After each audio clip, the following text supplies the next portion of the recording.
Welcome to 20th Century Music and Arts. This episode will be a remastered version of part 2 in my series called Thrash Metal, an 80s phenomenon. In this episode, we are going to see thrash metal scenes develop across America and several other countries in the world.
Thrash metal scenes began to spring up all over North America. San Francisco in particular had become a hub of activity. In the wake of Metallica and Exodus' success, a number of bands emerged from San Francisco. Testament, Death Angel, Forbidden, Laz Rocket, Violence, and Heathen. Testament, who started out with the name Legacy, was the original band for Exodus vocalist Steve Zetro Souza. The lineup eventually ended up being founding member Eric Peterson on rhythm guitar, Greg Christian on bass, Louis Clement on drums, Joe Satriani protege Alex Skolnick on lead guitar, and Native American Chuck Billy on vocals. When they found out that the name Legacy had already been trademarked, at Billy Milano of SOD's suggestion, they changed their name to Testament, and they called their 1987 debut The Legacy. Their debut was a hard-charging thrash classic influenced by Metallica.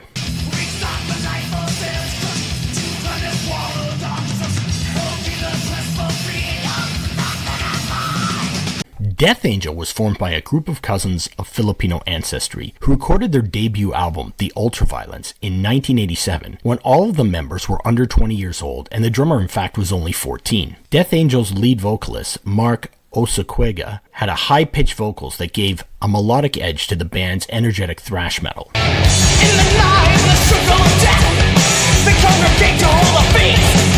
Forbidden combined both the brutality and highly technical music prowess on both 1988's Forbidden Evil and 1990's Twisted Into Form.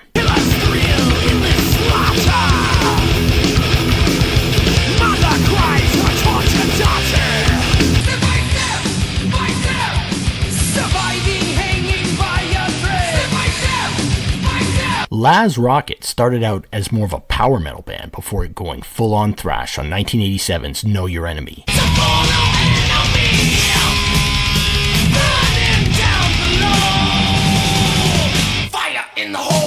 Violence lived up to their name on their debut album, 1988's Eternal Nightmare, on which the band plays an intense, dynamic form of thrash, accentuated by the psychotic, frantic vocals of Sean Killian.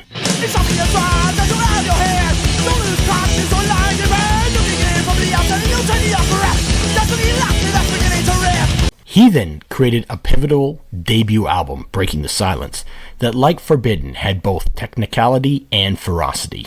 Los Angeles, despite being the epicenter of the hair metal scene, was producing a number of thrash metal bands as well. In Slayer's wake came the brutal and menacing Dark Angel. The soul of the band's sound came from the punishing double bass drum of Gene Hoglan, over which the band played evil, Slayer-esque thrash riffs, accompanied by horror-themed lyrics. Their frantic pace earned them the title The LA Caffeine Machine. They would produce the albums We Have Arrived in 1985, the seminal Darkness Descends in 1986.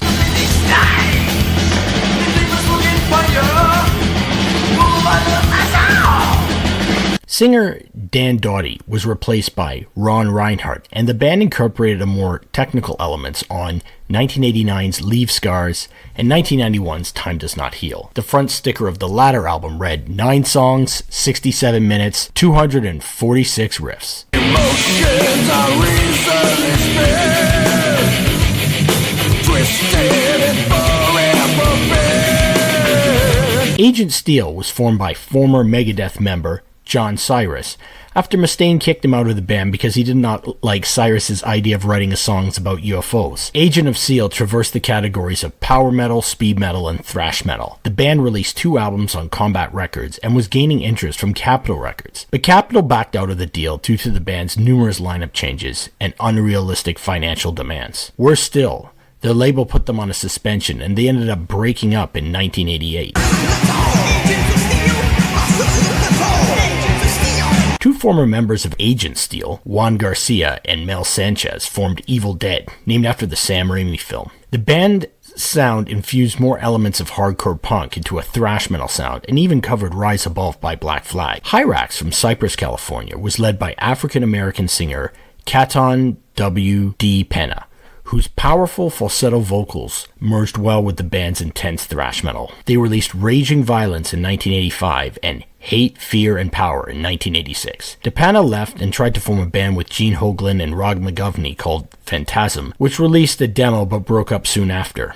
Paul Bailoff sang for Hyrax for a short time, but the band broke up in 1989. New York had also developed a serious thrash metal scene. Along with Anthrax, Overkill became a popular band. Named after the Motorhead album, Overkill was led by vocalist Bobby Blitz Ellworth, whose metallic vocal style sounded like a raspy Bruce Dickinson, merged well with the frantic punk-infused thrash of the band. They ended up taking over distribution from Atlantic Records on their second album, Taking Over.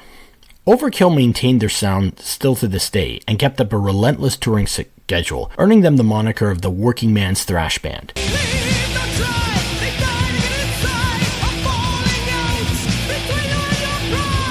In neighboring Passaic, New Jersey, the band Whiplash, named after the Metallica song of the same name, created a brutal, raw sound.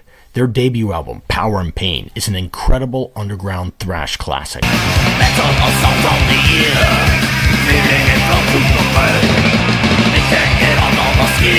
While Seattle is famous for being the birthplace of grunge, the city and its surrounding regions did have metal scenes. Metal Church, whose members moved from San Francisco to Aberdeen, Washington, where founding member Kurt Vanderhoof was originally from. The band's sound was more speed and power metal, but had elements of thrash metal and was influential on the genre. Metallica's Lars Ulrich, who had once auditioned for Vanderhoof's band in 1980, and James Hetfield urged Elektra Records to sign the band. Seattle's forced entry created an intense sound that was both aggressive and technically complex, as reflected on their albums Uncertain Future and As Above, So Below.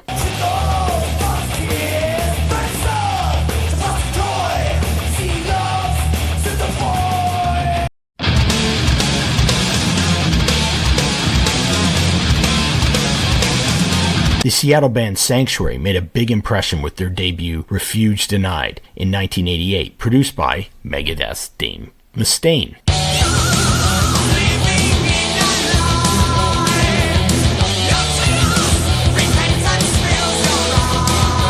Arizona became a hotspot, no pun intended, for thrash. Flotsam and Jetsam released the powerful thrash classic Doomsday for the Deceiver. They had sound that fused both speed metal and thrash and featured future Metallica bassist Jason Newsted.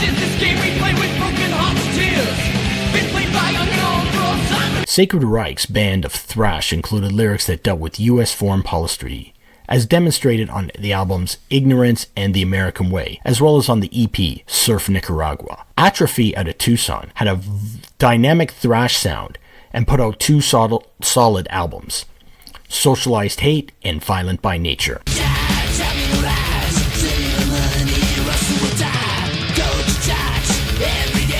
Now let's go back to Canada.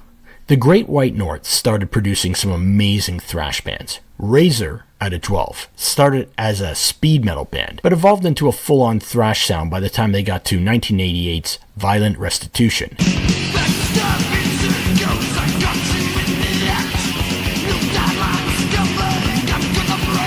Toronto's Sacrifice had an intense sound that shared common elements with Slayer in both terms of the sound and the lyrical context.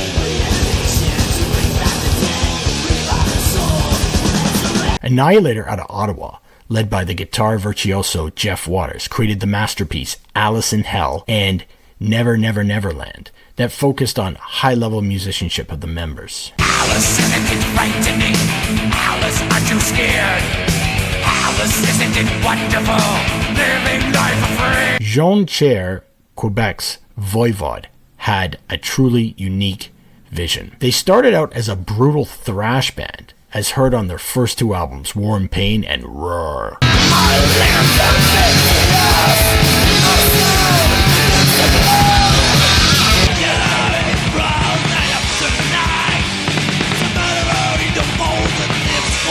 Starting with the album Killing Technology, Voivode began fusing avant-garde and progressive rock sounds into their music. The trajectory of this sound continued on the albums Dimension Hatros and peaked on the album Nothing Face.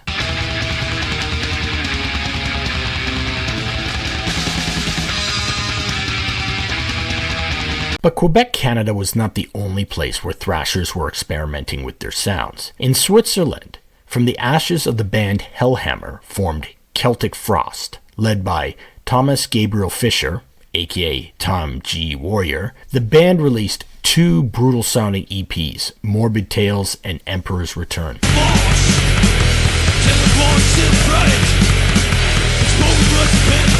The band had a sound that had elements of thrash, proto-black metal, and even a sound that was a precursor to death metal. Their sound further evolved on the masterpiece 2 Megatherion, which also had elements of doom and even ambient music.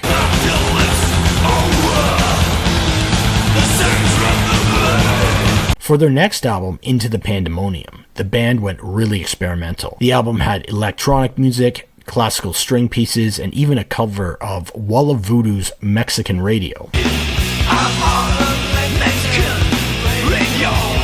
Unfortunately, after this album, Warrior formed a new lineup and put out a glam metal album called Cold Lake, which was absolutely hated by the fans. The band tried to redeem itself with the thrash metal album Vanity Nemesis, but the damage had already been done, and the band dissolved in 1993 and for the rest of the 90s. Three Celtic Frost roadies formed the band Coroner in the mid-1980s.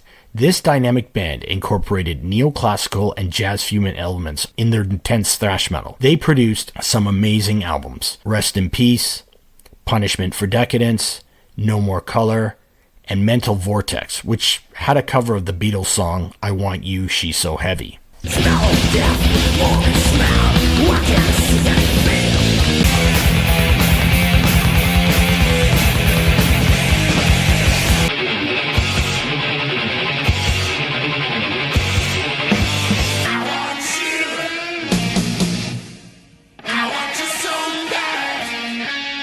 The country that had the focal point for thrash metal was Germany, or West Germany, as it was called then. The proto-black metal sounds of Venom, Hellhammer, and Bathory were very influential on the bands Creator, Sodom, and Destruction. Over time, however, these bands would embrace the thrash metal sounds coming out of America, creating an intense, raw version of thrash metal that was very heavy and became known as Teutonic thrash. Creator, out of Essen, created a fierce sound that had brutal speed and aggressive vocals that was influential not only on thrash bands, but future death and black metal bands. They created a series of classic albums: Endless Pain, Pleasure to Kill, more about this album on a later episode, Terrible Certainty, Extreme Aggression, and Coma of Souls.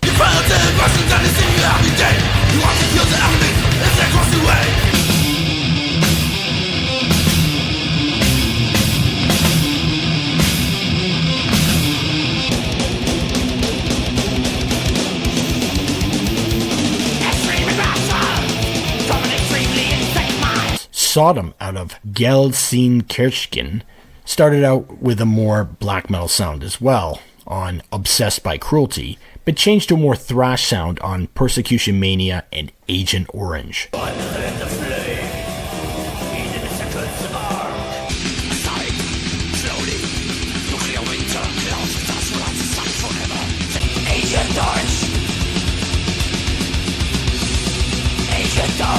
Destruction, out of Will am Rhein, had a sound that was both technical but still brutal. They released a series of strong albums: Infernal Overkill, Eternal Devastation, Release from Agony, and Cracked Brain.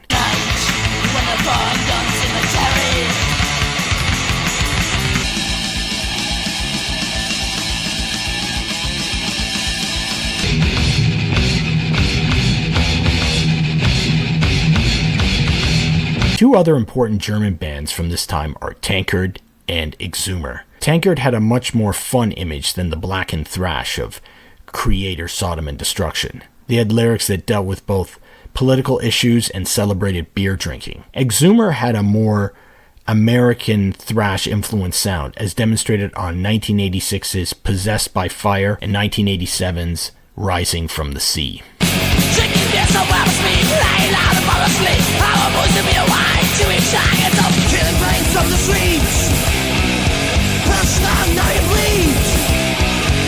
The European black-tinged thrash metal, along with American thrash metal, found a home in Brazil. Brothers Max and Igor Calvera formed Sepultura in 1984, using the Portuguese word for grave, and were inspired by the Motorhead song Dancing on Your Grave. Soon they began listening to bands like Hellhammer / Celtic Frost, Creator, Sodom, Slayer, Megadeth, Exodus, and Exciter. There were other bands in Brazil that were pushing the extremes that were inspiring them, such as Stress, Sagrado, Inferno, and Dorsal Atlantic. An early member of Sepultura, Wagner Lemonnier, would leave and go on to form the black metal band Sarcophago. The Calvera brothers, along with Jairo Guedes and Paulo Jr., released the Bestial Devastations EP and the Morbid Visions LP. These recordings were more in the proto-black metal style.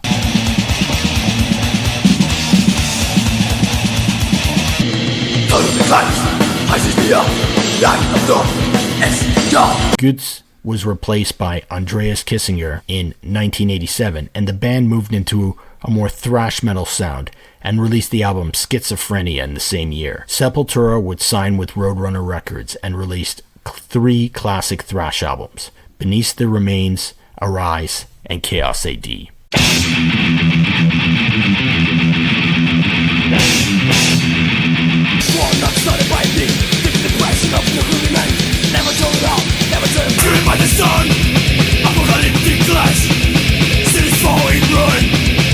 One country that is not strongly represented in the thrash metal genre, as it is in other metal genres, is the United Kingdom. This situation is ironic because Great Britain is the birthplace of heavy metal. However, there were 4 important thrash bands that came out of that country: Sabbat, Onslaught, Acid Rain, and Zentrix. Sabbat was formed in Nottingham in 1985 and created an intense thrash sound that had lyrics that dealt with witchcraft and paganism. Onslaught started out as a hardcore punk band that changed into a thrash band that used overt satanic imagery. Acid Rain created a thrash sound that fused elements of fun and comedy, and Zentrix played a thrash style that was influenced by the San Francisco scene.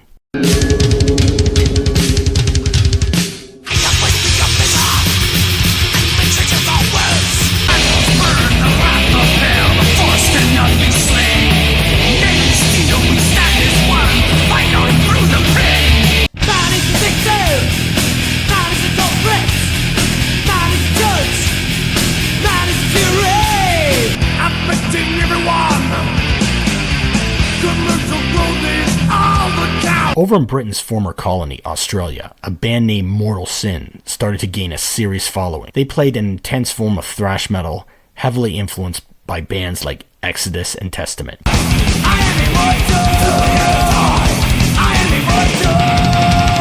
As you can see, thrash had become a global phenomenon by the mid-1980s. In the next episode, we will look at the significant thrash albums of 1986 and other significant events in the history of thrash. Thank you for watching 20th Century Music and Arts. Please subscribe, like, share, and comment. You can tell me what you think of thrash metal or if you have any favorite thrash metal bands. Thank you.